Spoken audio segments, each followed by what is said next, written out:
Madame, Monsieur, bonjour et bienvenue à tous. Le nouvel ambassadeur de Turquie près le Bénin a présenté hier ses lettres de créance au président Boni Yayi.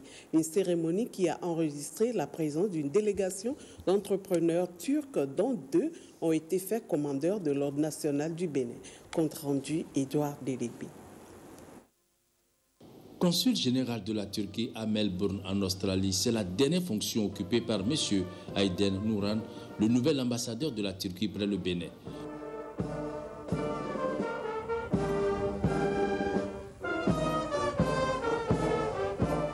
M. Aydin Nuran a aussi occupé plusieurs postes avant de rentrer au ministère turc des Affaires étrangères.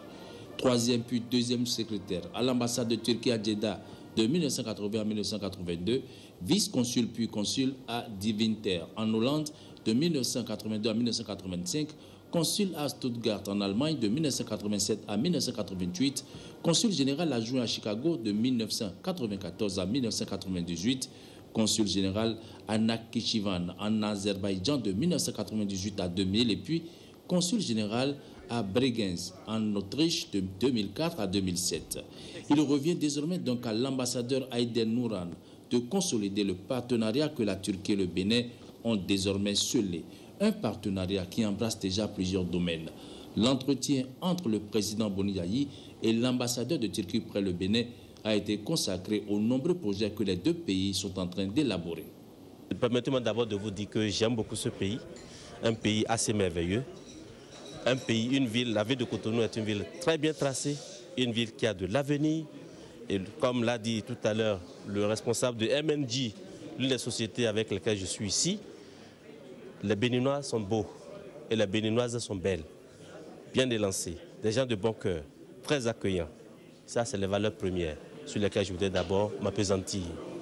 Avec les 2 visites que le chef de l'État béninois a effectuées en Turquie, il a ouvert beaucoup de portes, et nous constatons que beaucoup de choses s'améliorent au niveau de la coopération entre la Turquie et le Bénin.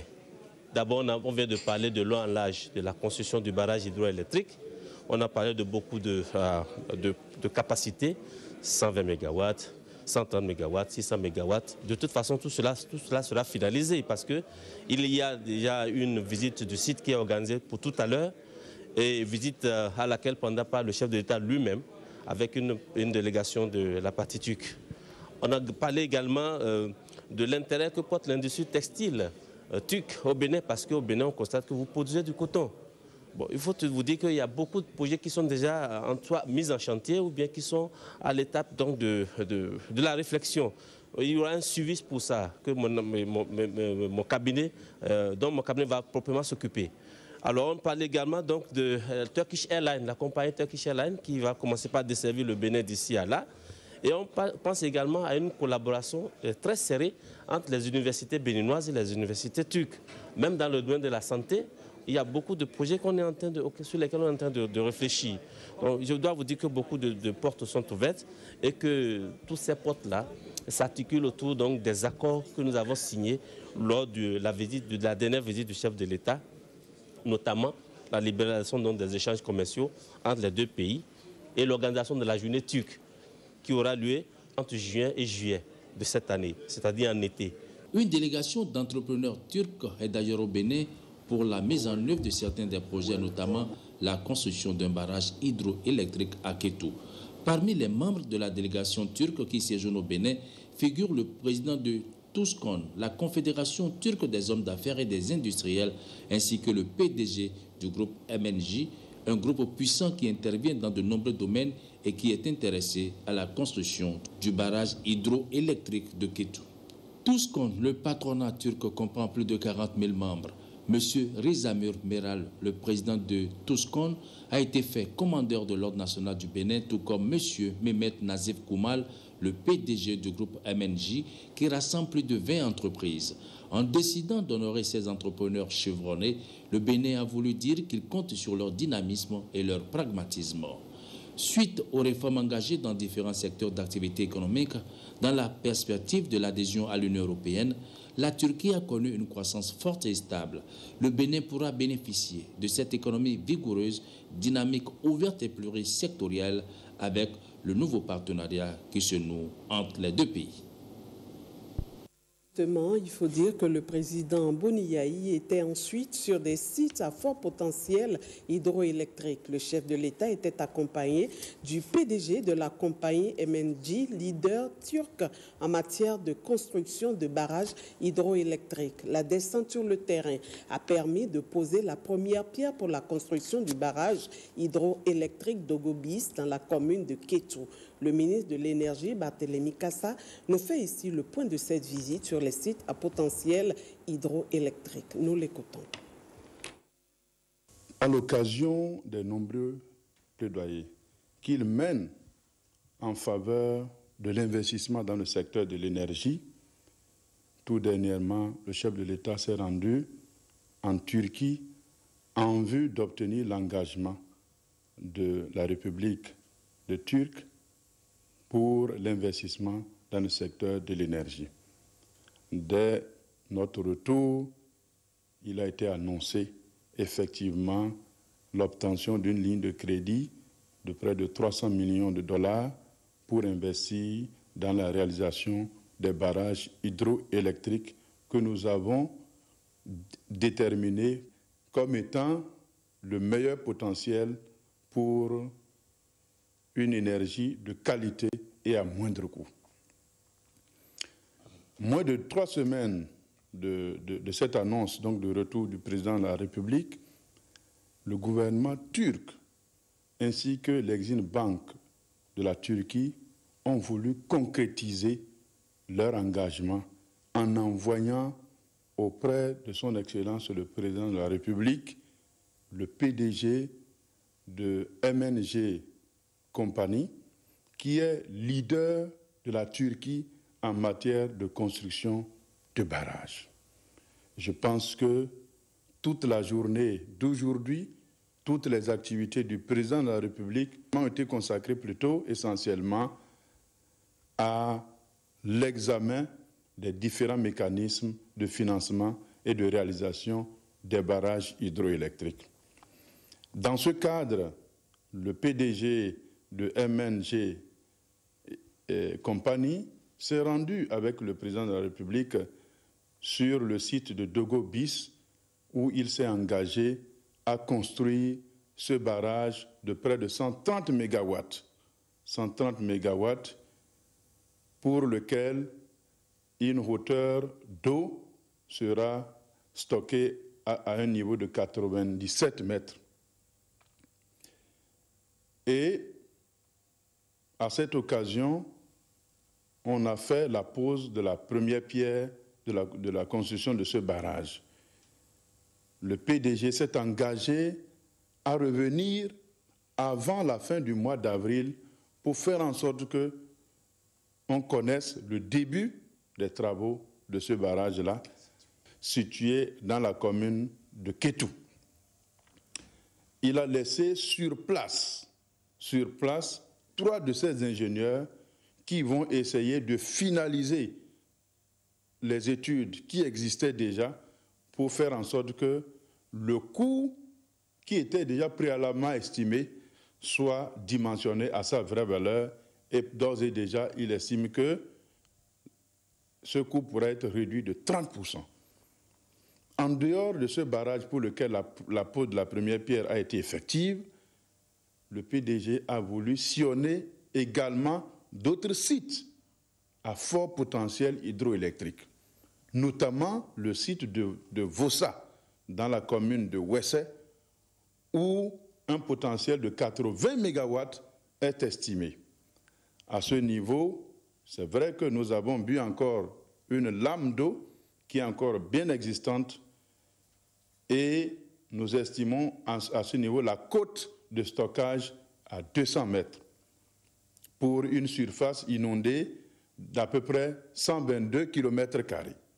C'est-à-dire que dès que le barrage sera construit, on pourra stocker de l'eau sur 122 km² pour réguler la production de l'électricité.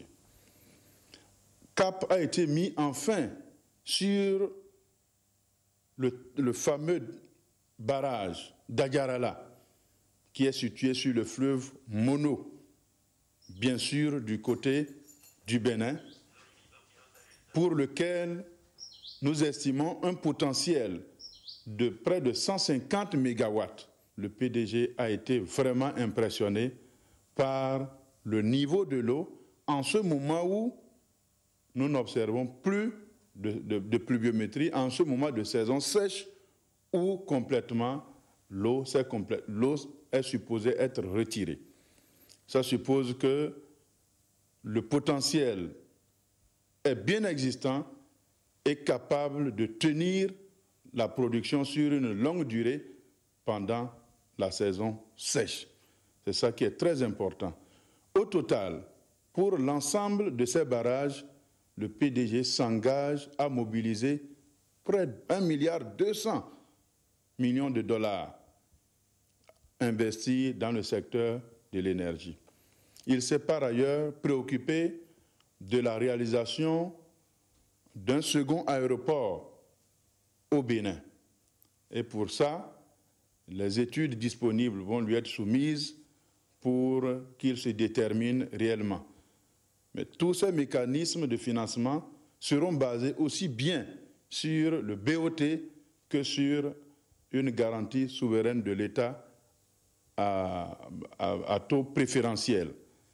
Vous comprenez qu'avec tous ces efforts, d'ici 2 ans, comme il lui-même l'a déclaré, on pourra augmenter notre potentiel actuel de 300 mégawatts. Et il est déterminé à faire en sorte qu'avec lui seul, on puisse totaliser les 600 mégawatts disponibles en ce moment au niveau des barrages hydroélectriques. Cela permettra vraiment à notre pays d'atteindre sa souveraineté en matière énergétique et pourquoi pas d'être exportateur d'énergie. Aujourd'hui, nous achetons de l'énergie des autres pays. Il est important que nous soyons déterminés pour inverser la tendance. Et le PDG, ce que je n'avais pas dit, a insisté sur l'obligation de l'accompagnement de l'administration. J'ai été particulièrement instruit pour combattre la lourdeur administrative dans la gestion de ces projets. Et ça, c'est très important. Donc, que tous les cadres qui seront impliqués dans la réalisation de ces projets sachent déjà à quoi s'en tenir. Nous n'avons pas de temps à perdre du moment où le peuple attend la prospérité partagée. Le peuple aspire au bonheur tant prôné à travers le programme du gouvernement du Dr Boni Yayi. Première édition du Festival des arts et cultures de la communauté Mokole du Bénin.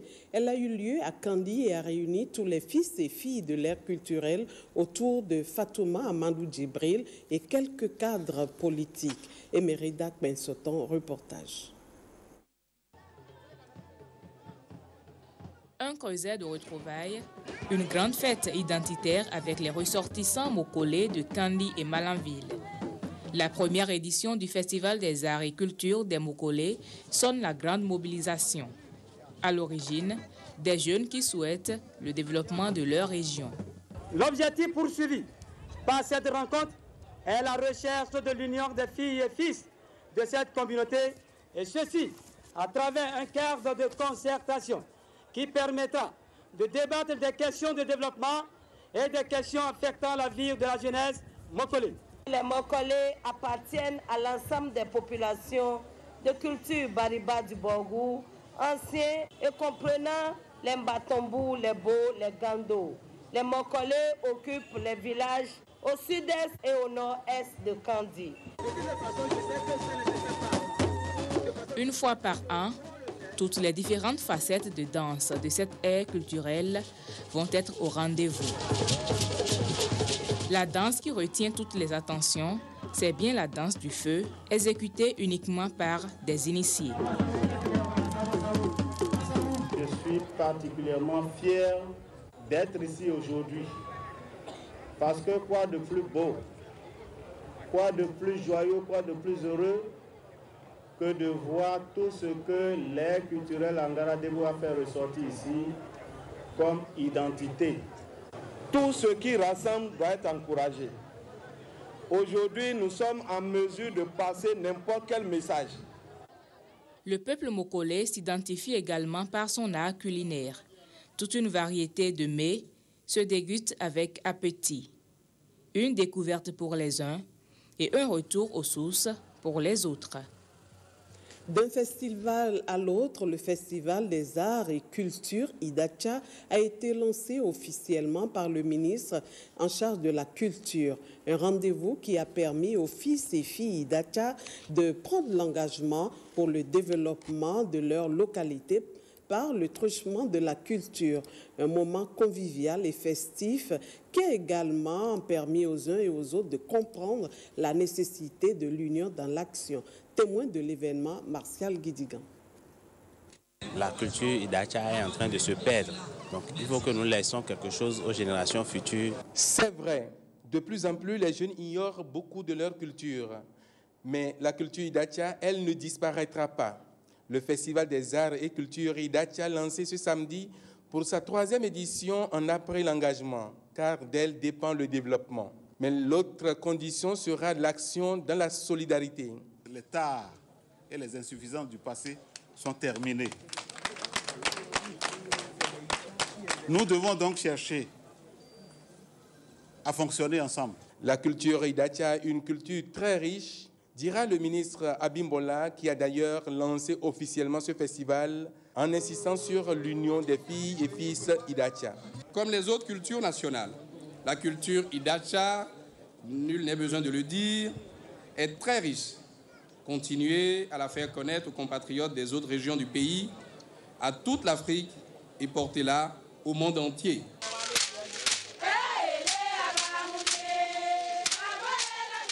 À son Excellence, le Président de la République, Dr Thomas Boni-Yayi, notre sincère gratitude pour avoir accepté, sous son haut patronage, la présente édition du FACI et pour sa constante et remarquable sollicitude pour la culture Idacha. FACI, qui va désormais grandissant, sera sans doute la symbiose des forces au Bénin, au Togo et au Nigeria. Alors nous allons pouvoir écrire dans les prochains jours FACI avec 3I, c'est-à-dire Festival des Arts et Cultures Idacha, Ifẹ̀ et Icha. Mon lagba Ọlọ́run dáadáa lẹ máa jẹ, Idasa ò ní bàjẹ́. FACI 2013 a permis de voir la beauté et la richesse de l'ère Idacha, dirigée par la cour royale des Omodjagou, avec cette tortue de 65 ans sortie pour la circonstance. Ce festival se conjugue désormais au passé, mais plusieurs personnalités ont honoré de leur présence ce grand rendez-vous culturel. Elles apprécient différemment l'initiative. Suivons-les au micro de Martial Guidigan. Au-delà de la culture Idacha, c'est tout le département des collines qui est aux couleurs de la solidarité ce week-end. Aujourd'hui, nous sommes ici pour célébrer le FACI. Demain, nous sommes à Banter pour célébrer la fête de solidarité. Ce que je note fondamentalement de ces deux grands événements, c'est qu'il n'y a pas de développement véritable sans la culture.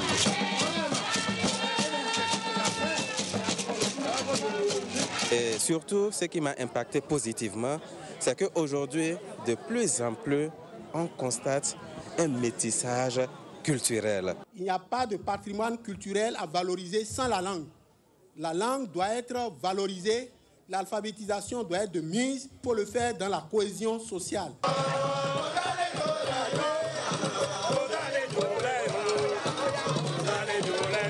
Ça nous permet de répondre à l'appel du chef de l'État qui a appelé à la valorisation de la culture. Nous avons répondu oui à cela. Nous sommes là aujourd'hui, nous sommes fiers, ça nous permet de fédérer toutes les énergies.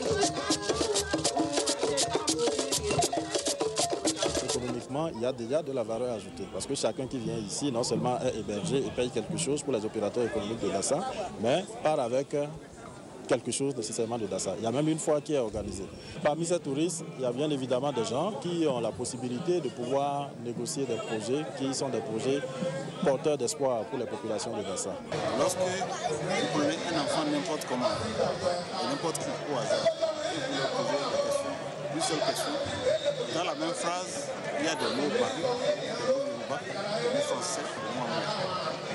Et là, j'ai vu ça avec tristesse, j'ai vécu ça avec tristesse. Et j'ai pitié de notre peuple. Comme vous le constatez, la 3e édition est l'édition de la consécration. Et tel que vous voyez du monde, ça veut dire que la chose a pris. Et vraiment, ça nous ragaillardit. Moment de brassage entre les anciens et nouveaux étudiants de mouvement estudiantin du Septentrion. La 2e édition de la Journée de l'étudiant du Nord s'est tenue samedi dernier devant la cour du bâtiment Hassan II du campus universitaire d'Abomey-Calavi. C'est une initiative non régionaliste, mais plutôt d'expression culturelle du Front des étudiants pour le développement du Nord, Freden en abrégé. Ronald Robinson pour les détails.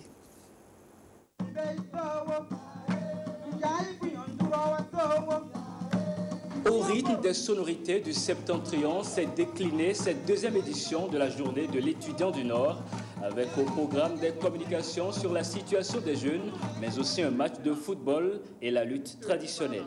L'événement réjouit la communauté estudiantine qui a pu se délecter des différents tableaux chorégraphiques, la téléportant au nord du Bénin. Alors, quoi de plus merveilleux que de pareilles retrouvailles? Quoi de plus convivial que de pareilles rencontres? En tout cas, moi, je ne sais pas. Pour moi, c'est d'elle que découlera le développement de notre chère région, le Nord.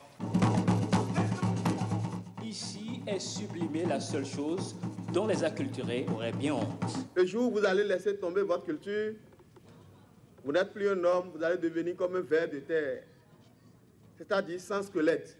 Mais nous avons besoin d'une jeunesse qui tienne debout et qui marche dans la foi. C'est un instant précieux d'une part pour la vieille corde que représente le Front d'action commun des élèves et étudiants du Bénin, de se renouer à la nouvelle, le Front des étudiants pour le développement du Nord, né à l'ère du renouveau démocratique. Ils ont besoin de nous tendre la main, comme nous aussi, nous devons leur tendre la main pour partager avec eux le peu d'expérience que nous avons acquise.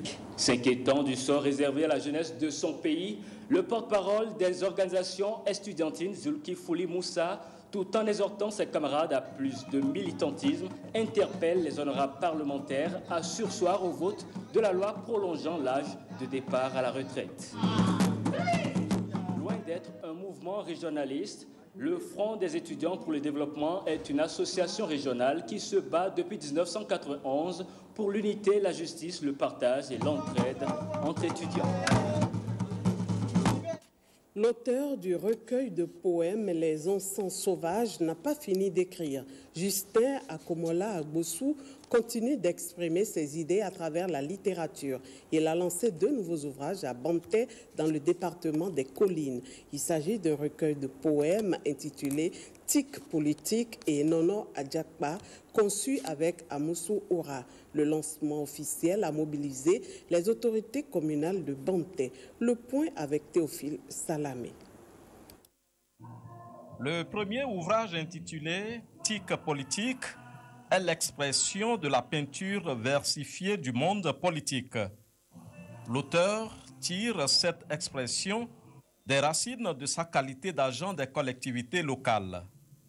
Tic politique est un recueil de 44 titres. Tic politique est l'expression de l'engagement de la jeunesse, appelée désormais à y puiser des valeurs pour bâtir un meilleur avenir, surtout lorsqu'on s'essaye à la politique. Le second ouvrage, Nono Adjakpa, décrit la divinité protectrice chez les Nagos de Banté. Nono Adjakpa, 69 pages, est subdivisé en 2 parties, chacune de 3 chapitres. L'auteur de Nono Adjakpa et son coéquipier Amoussou Oura font connaître au grand public la richesse culturelle de la commune de Banté. Quand je dis que la divinité n'est pas connue aujourd'hui du grand public béninois, bon, c'est vrai. Lorsque vous êtes menacé, par exemple, par la sorcellerie, par les mauvais esprits, les esprits maléfiques, et que vous vous confiez aux fétiches, alors vous êtes protégé. Vous êtes protégé. Quand vous n'avez pas d'enfants et vous vous confiez aux fétiches, alors vous arrivez à vous procréer. Les réalités traditionnelles sont là. Vous voyez qu'il y a des enfants, par exemple, qui portent des noms qui ont trait donc, à cette divinité-là. Quand vous entendez des noms tels que Kachon, par exemple, Tomonion, Aneni, donc Tchala, c'est des noms qui remontent donc de cette divinité-là. Et aujourd'hui, quand vous observez la commune de Banté, c'est des noms qui existent. Ça veut dire que c'est des réalités endogènes de chez nous que nous sommes appelés à valoriser. Les autorités communales se félicitent. Elles appellent les jeunes apprenants à s'approprier ces ouvrages pour leur culture personnelle. Prière musulmane pour le chef de l'État à Savet. Les fidèles musulmans de cette commune ont à leur tour exprimé leur compassion au président Boni Yayi suite à la tentative de coup d'État qui visait sa personne. Suivez le compte-rendu avec Michel Dako. Les Tchabais, unis dans la prière, remercient Allah pour avoir épargné le Bénin du pire. Cette prière fait suite à l'information faisant état d'une tentative de coup d'État contre le président Boni Yayi. Pour les natifs de Savet, l'autorité vient de Dieu et aucune œuvre humaine ne peut entraver la volonté divine. La prière est toujours la prière. Boni Yayi en a besoin pour continuer ses actions de développement. Depuis 2006, la communauté islamique de Savet a organisé tous les derniers jeudis du mois à descendre le Coran pour le président Yayi Boni et sa nation et tout le peuple béninois. Cette prière est donc une habitude pour les fidèles musulmans de Savet. La réussite du mandat de Boni Yayi et la préservation de sa vie constituent un souci constant dans la ville aux trois mamelles.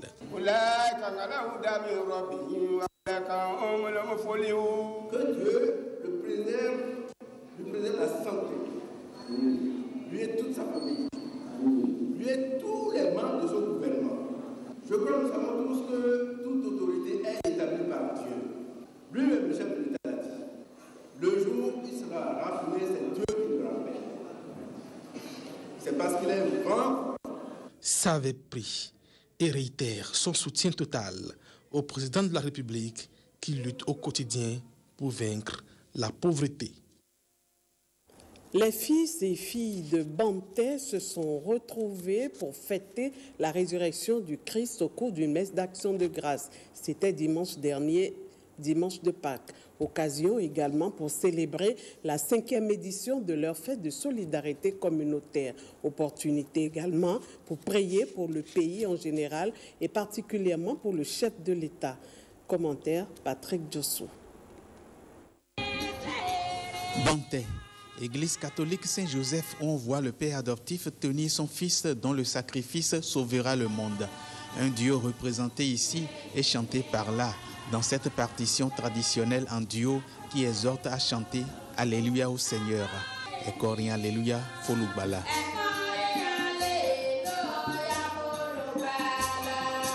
Le Sauveur crucifié est ressuscité. Une résurrection constatée dans l'Évangile selon Saint Jean, chapitre 20, versets 1 à 10, pour cette célébration pascale à Banté. Cette célébration eucharistique, au cœur de laquelle nous portons toute notre commune et par là tout le pays, parce que nous prions pour le président de la République. Le docteur Thomas Boni Yayi, ce que les ennemis du peuple ont voulu organiser à travers l'empoisonnement ou la tentative d'assassinat, toutes ces basses besognes ont échoué. Et cela, nous le devons à Dieu. C'est donc dit, prier pour la nation et pour le chef de l'État en cette occasion. Célébrer aussi la 5e édition de la fête de la solidarité communautaire.